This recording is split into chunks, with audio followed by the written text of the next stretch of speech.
Are you tired of history lessons that are only about kings and battles? Do you wish to hear stories about everyday people instead? If yes, then this series is for you.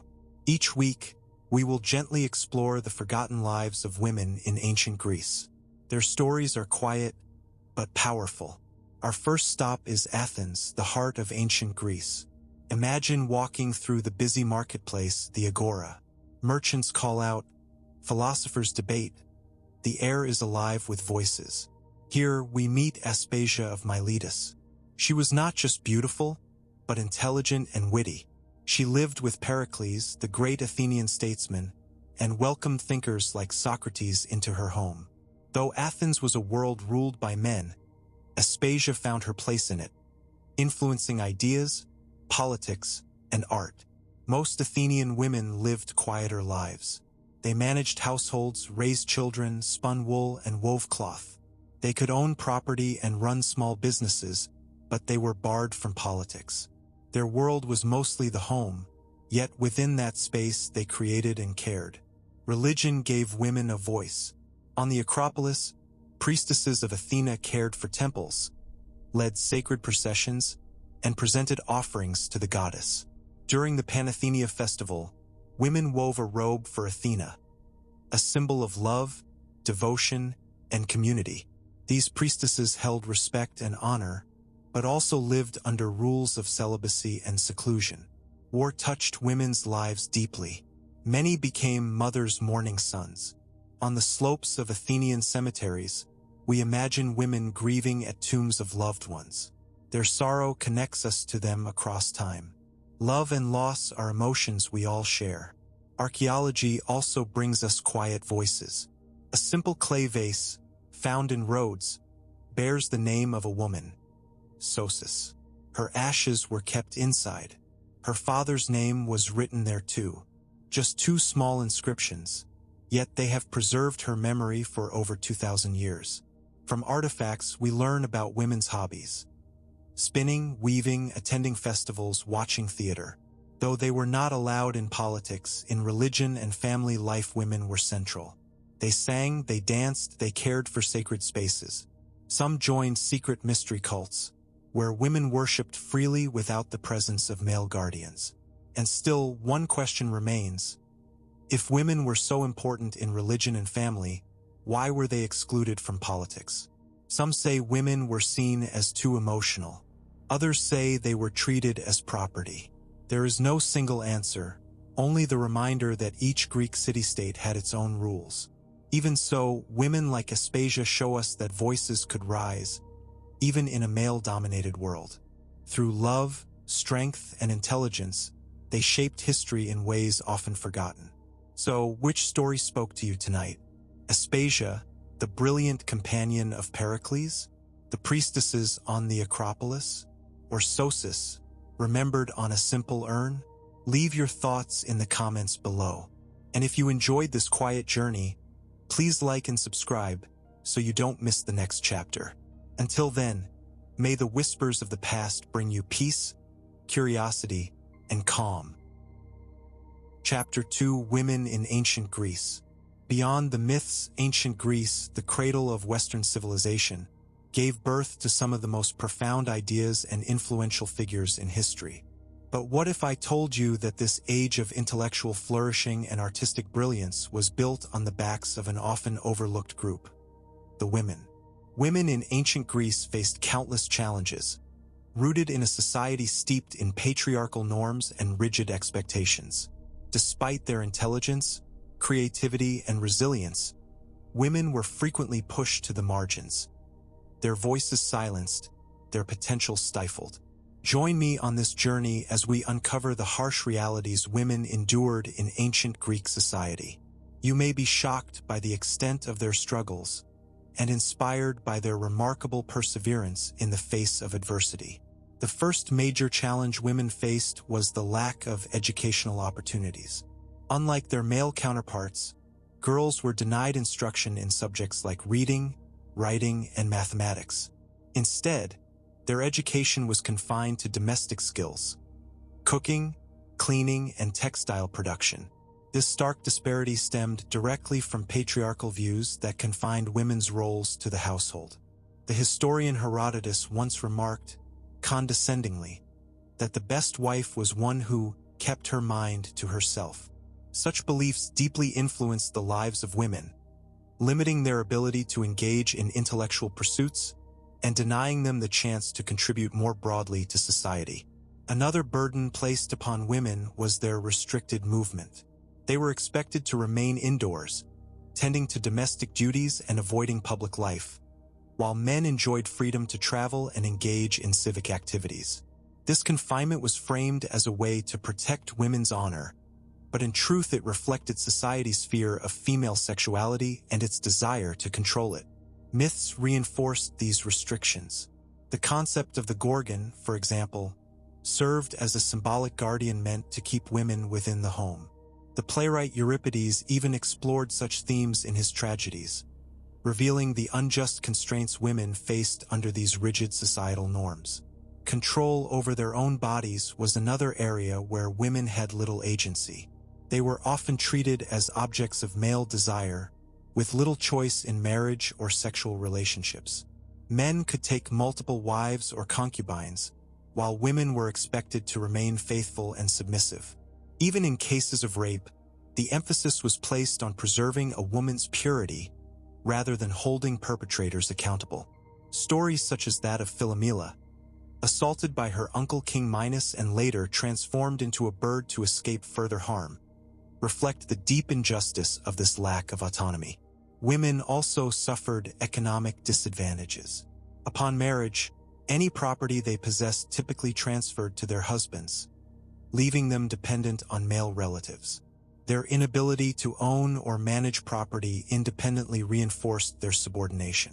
Religious life, too, was restricted. Many important cults and festivals excluded women from participating in rituals. For instance, the Eleusinian Mysteries, one of Greece's most significant religious celebrations, were closed to women, further marginalizing them from spiritual and cultural life. Greek society placed immense pressure on women to fulfill narrow roles as wives and mothers. The ideal woman was depicted as a skilled homemaker and obedient wife, judged primarily on her ability to serve her husband and safeguard family honor. Roman philosopher Pliny the Elder even suggested that women should avoid excessive education, lest they become disagreeable to their husbands. Fertility was another measure of worth, with a woman's value tied to her ability to bear children, especially sons. Women who failed to conceive or who bore only daughters often faced stigma and marginalization.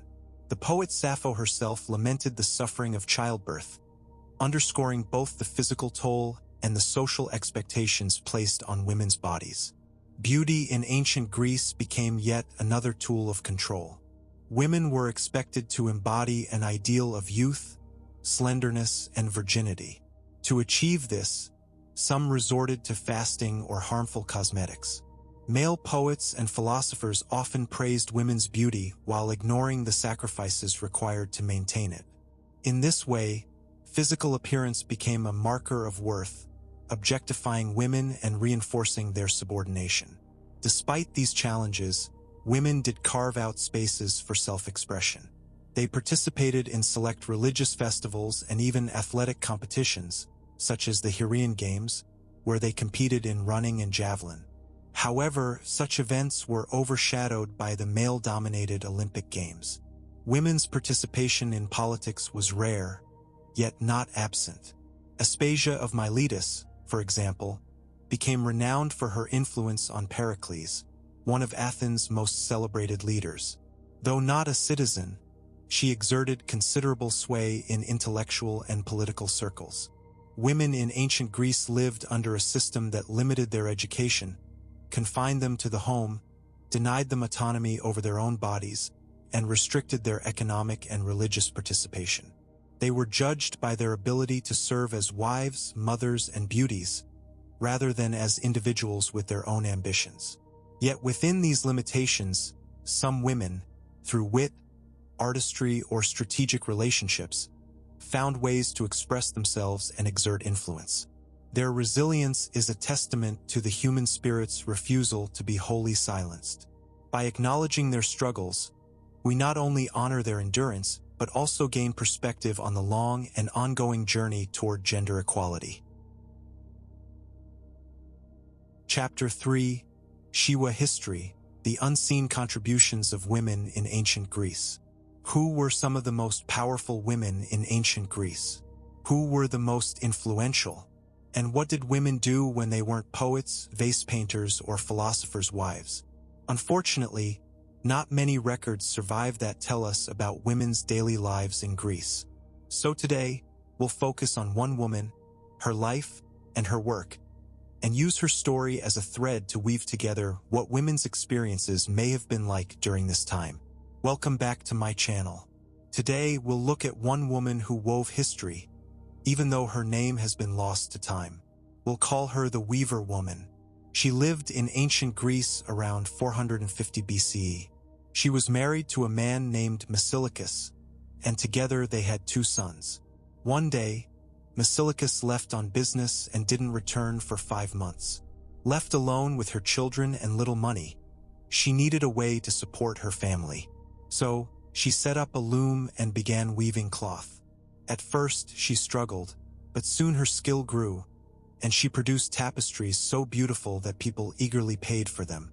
Her business thrived until one day, a man walked in asking for something unusual, a black sheep tapestry like the ones her father used to make. He didn't have enough money, so instead he offered her an opportunity. He wanted her to appear in one of his plays. Unsure what else to do, she agreed. The man paid her for the tapestry, then took her to the theater and introduced her as the star of his newest production. Her performance was so captivating that the audience erupted in cheers. The man asked her to join his troupe permanently, and soon enough, she became one of the most famous actresses in Athens. Unfortunately, little else is known about this Weaver woman. Her story is mostly unrecorded, because she lived in a time when women's roles were restricted. Women were expected to stay home, care for the household, and leave politics and business to men. Yet there were exceptions. Wealthy women, or those with specialized skills like weaving or pottery, could earn income. Some even achieved fame, like poets or companions to philosophers. One well-known figure is Aspasia, a Hetaira, a high-class companion, famed for her intelligence and wit. She advised politicians, including Pericles himself, and became a cultural icon in Athens.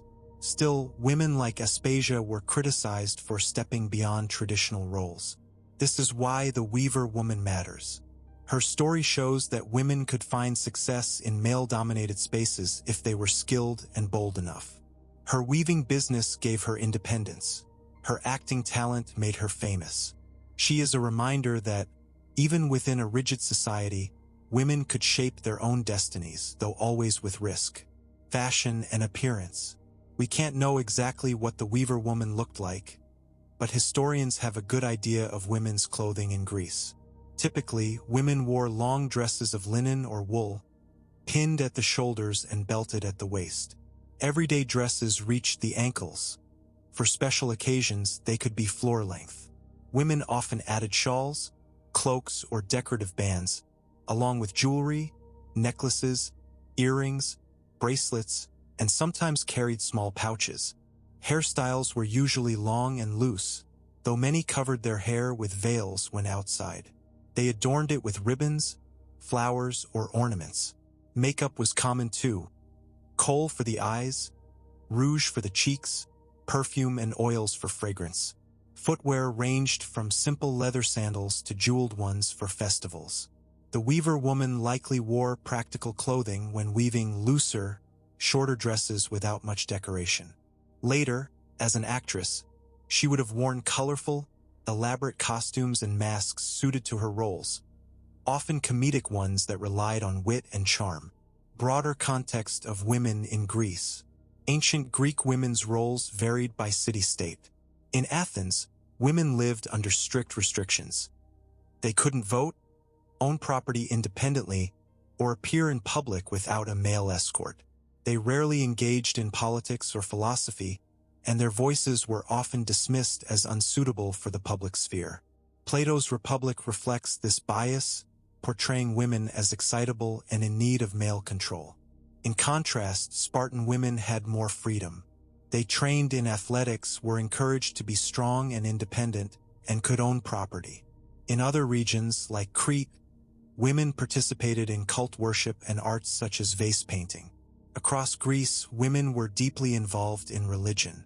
They maintained sacred spaces, led rituals, and played central roles in festivals such as the Thesmophoria, which honored Demeter and Persephone.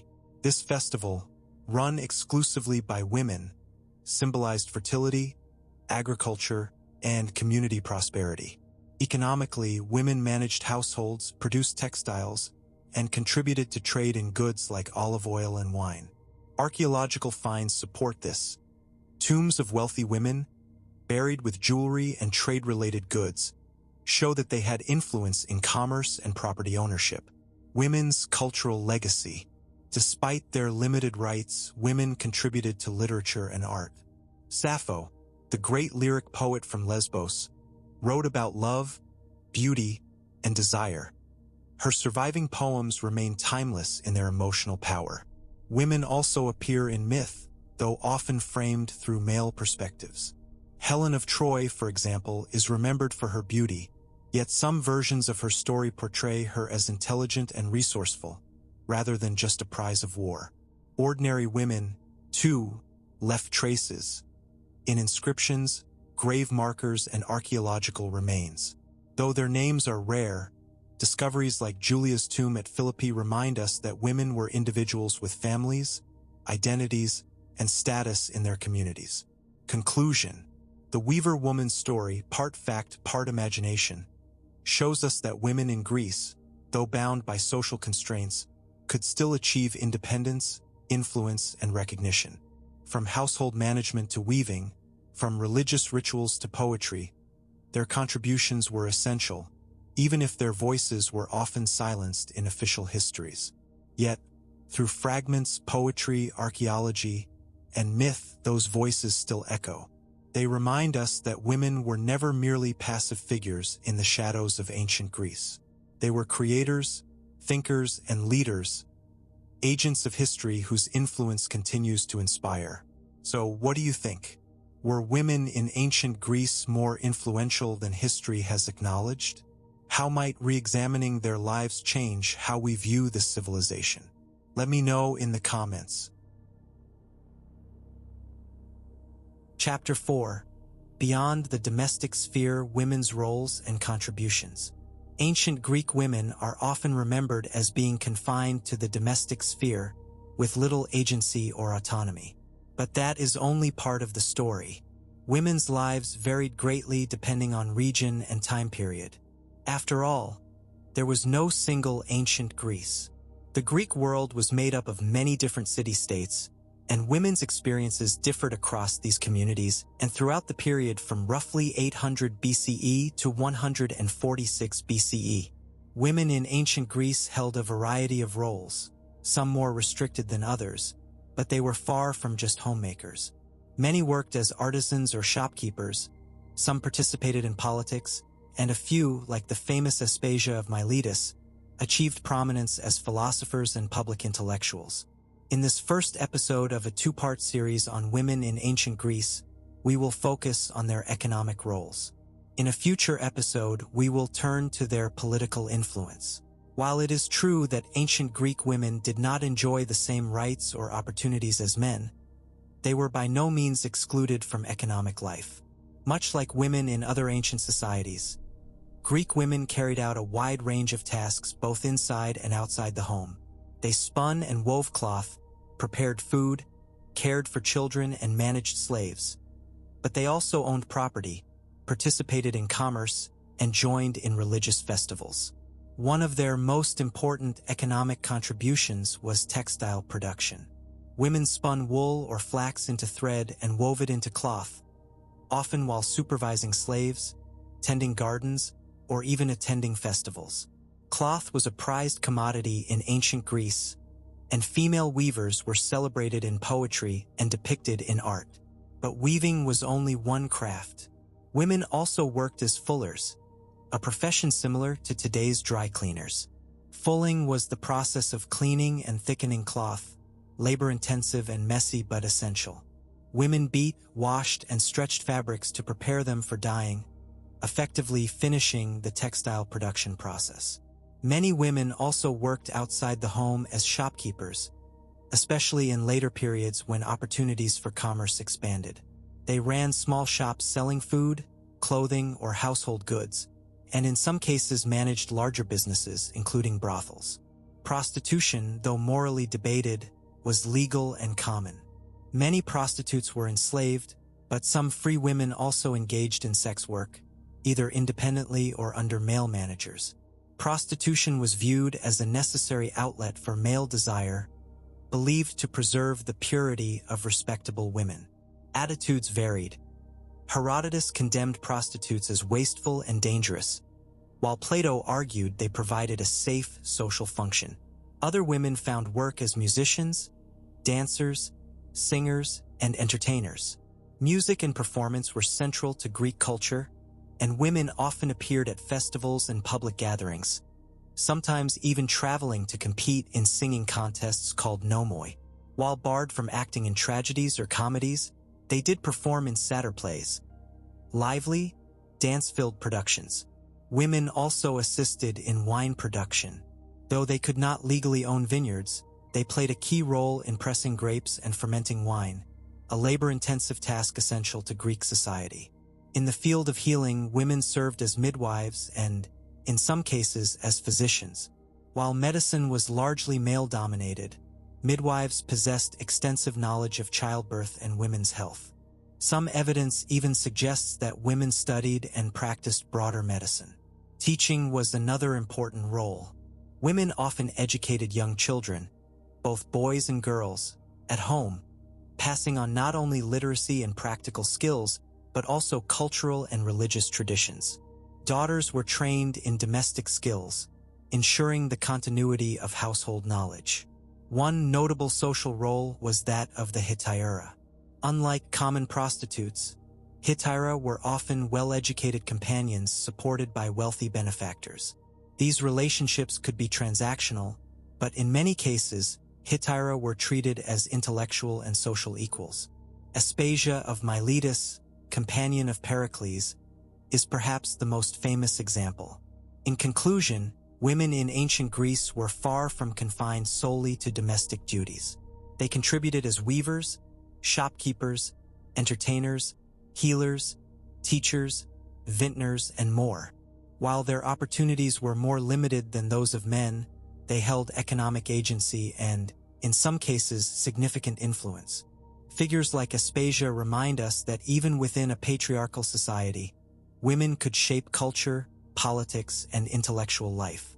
When we imagine ancient history, we often picture warriors, kings, and leaders. But life was not just war and politics. Ordinary people, including women, played essential roles in sustaining families and communities. Women in the wider ancient world also held professions such as artisans, healers, and teachers. They produced goods, traded in markets, cared for the sick, and educated the next generation. Their work, though sometimes overlooked or undervalued, was vital to the economic and cultural health of their societies. From Mesopotamia's weavers and brewers, to India's merchants and priestesses, to Greece's midwives and philosophers, women across the ancient world contributed in ways that reached far beyond the domestic sphere. Despite restrictions, they found avenues of agency, skill, and power, leaving a legacy that shaped the societies around them.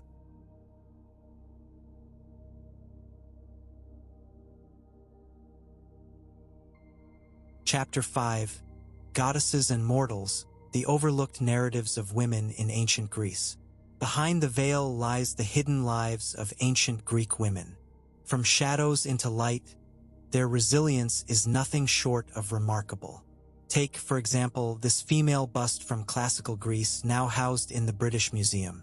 If you've ever been there, you may have glanced at the statue and thought, "That's a fine piece of stonework, a beautiful example of an ancient Greek lady."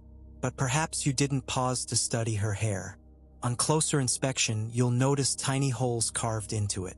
If you're curious about what life was really like for women in ancient Greece, stay tuned, because that's what we're diving into today.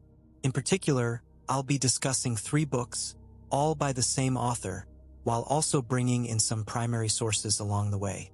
The first book is titled Goddesses and Mortals: The Overlooked Narratives of Women in Ancient Greece. This work re-examines stories of women in ancient Greece through the lens of feminist archaeology and history. The book covers topics ranging from the misogyny of Hesiod, to women in the cult of Dionysus, to their presence at the Olympic Games. There's even a chapter on Helen's story that I found especially engaging. As we saw with the bust at the beginning, we often look at artifacts from ancient Greece primarily from the male perspective, statues, pottery, marble, and assume they reflect men's values, achievements, and culture. But what about the women who interacted with these objects? According to Cynthia Damon, quite a lot. She argues that many female figures we interpret as passive maidens were actually anything but. Based on those small holes in the statue's hair, she suggests they once held veils attached to headbands. An important clue. Veils were a common part of women's attire, often pulled over the head to protect elaborate hairstyles during rituals or work. If true, then these busts were not simply passive representations, but depictions of women as active participants in their own religious practices. This insight changes our understanding. If women were engaged participants in cult activity, what else were they doing in ancient Greek society? That brings us to Damon's second book, Behind the Veil, exploring the hidden lives of ancient Greek women.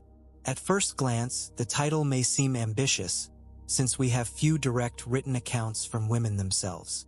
Yet Damon uses archaeology and context to reconstruct their lives. She begins with domestic spaces, the women's quarters, examining the tools, objects, and daily routines of Greek women. From there, she moves outward to women in the public sphere, as participants in the economy, as members of religious cults, and even as spectators at athletic events. She also addresses difficult subjects, such as the role of Hetaira in Greek culture and the significance of the gynaikeon, the women's quarters in both homes and public buildings. Through loom weights, spindle whorls, and other material culture, Damon illustrates how women worked, created, and even enjoyed leisure. She enriches this picture by weaving in women's voices, drawing on Sappho's poetry to capture women's experiences of love, and examining figures like Helen and Penelope to show literary portrayals. Perhaps most importantly, Damon challenges long-standing myths. We often imagine Greek women confined to domestic life, but she demonstrates their broader roles. In trade and commerce, in cults and festivals, and as engaged participants in society. Women's lives, she argues, were far more active and complex than popular culture suggests. But what about women on society's margins, the enslaved, the impoverished? That's the subject of Damon's third book, From Shadows to Light, the remarkable resilience of ancient Greek women. This book is heavier in tone. It focuses on the struggles of women denied freedom or wealth. The material is often heartbreaking, but essential. Damon does not shy away from the limits of evidence, but instead works carefully with every fragment of archaeological, legal, and literary record to piece together their lives. She examines women's roles in labor, their treatment in courts, and the brutal realities of slavery, including trafficking. In texts, enslaved women were often reduced to mere property, stripped of personhood, their worth reduced to their economic value. Reading this is difficult but necessary. Yet Damon also highlights resilience. She explores how women expressed identity through clothing and jewelry, or resisted objectification through subtle acts of defiance. Even in oppressive systems, women found ways to assert dignity and strength. Taken together, these 3 books provide a groundbreaking re-examination of women's lives in ancient Greece. Damon's writing is insightful, compelling, and deeply humane.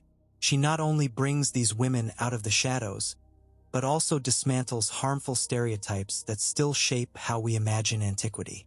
By shining a light on the overlooked and marginalized, she gives us a fuller, richer picture of Greek society, one that includes the voices and experiences of women. That's all for today. Thank you so much for joining me. I hope you discovered something new. See you next week.